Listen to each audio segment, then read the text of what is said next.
Hi viewers, ఈ వీడియోలో మనం ప్యారలల్ కనెక్షన్లో ఈ 3 బల్బ్స్కి ఏ విధంగా కనెక్షన్స్ ఇవ్వాలో తెలుసుకుందాము. ఓకే వ్యూవర్స్, చూడండి.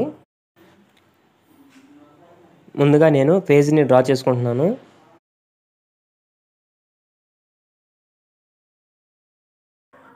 ఫేజ్ని తీసుకొచ్చి ఈ బల్బు 1 దగ్గర కలిపాను. అలాగే ఈ ఫేజ్ వైర్ని తీసుకెళ్ళి బల్బు 2 దగ్గర కలిపాను. మళ్ళీ ఆ ఫేజ్ని ఎక్స్టెన్షన్ చేసి బల్బ్ 3 వద్ద కలిపాను. ఇప్పుడు సేమ్ న్యూట్రల్ వైర్ని తీసుకొని బల్బు 1 దగ్గర, బల్బు 2 దగ్గర, బల్బు 3 దగ్గర కలపాలి. అది ఎలా కలపాలో చూద్దాము.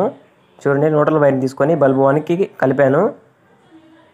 అలాగే బల్బు 2కి, బల్బు 3కి కలిపాను. అర్థమైంది కదా? ఓకే వ్యూవర్స్, చూడండి, ఫేజ్ వైర్ని తీసుకెళ్ళి బల్బు 1 దగ్గర కలిపాను. అలాగే ఇంకొక లూప్ తీసుకొని బల్బు 2కి కలిపాను.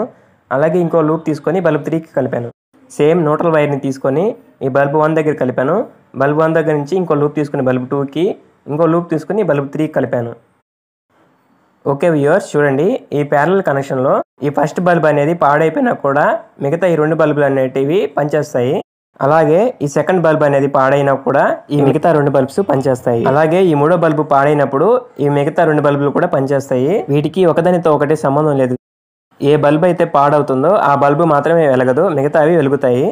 ఓకే వ్యూవర్స్, ప్యారలల్ కనెక్షన్ అర్థమైంది కదా? ఇప్పుడు ప్రాక్టికల్గా తెలుసుకుందాము.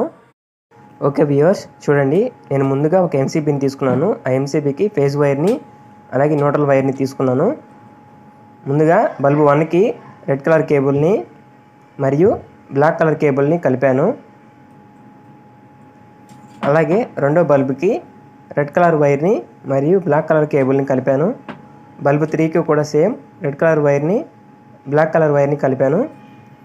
ఈ 3 బల్బ్స్కి మనము ప్యారలల్ కనెక్షన్లో ఏ విధంగా కనెక్షన్స్ ఇవ్వాలో తెలుసుకున్నాము. చూడండి, ముందుగా నేను ఫేజ్ వైర్ని తీసుకున్నాను. ఫేజ్ వైర్ని తీసుకొని బల్బు 1కి దగ్గర కలిపాను.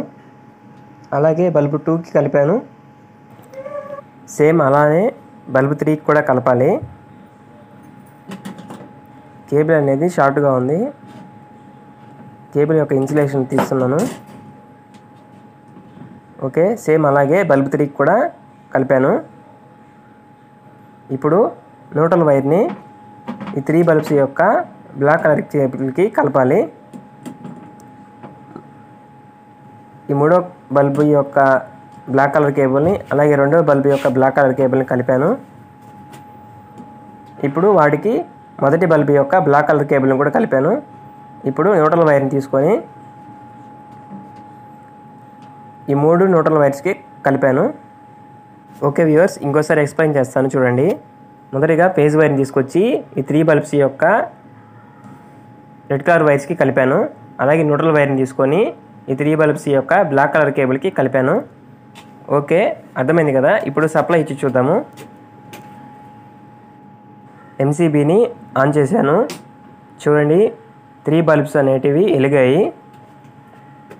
ఇప్పుడు మొదటిగా థర్డ్ బల్బుని తీస్తున్నాను. చూడండి,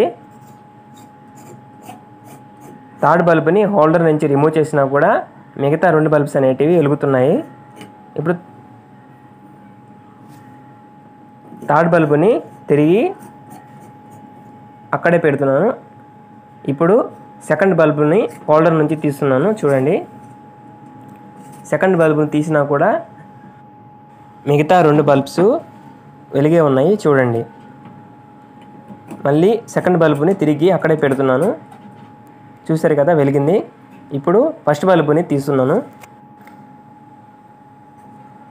ఈ మొదటి బల్బుని తీసినా కూడా మిగతా 2 బల్బులు అనేవి వెలుగుతాయి.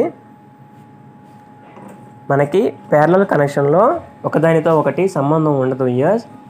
ఏ బల్బు అయితే పాడవుతుందో ఆ బల్బు మాత్రమే వెలగదు, మిగతావి వెలుగుతాయి.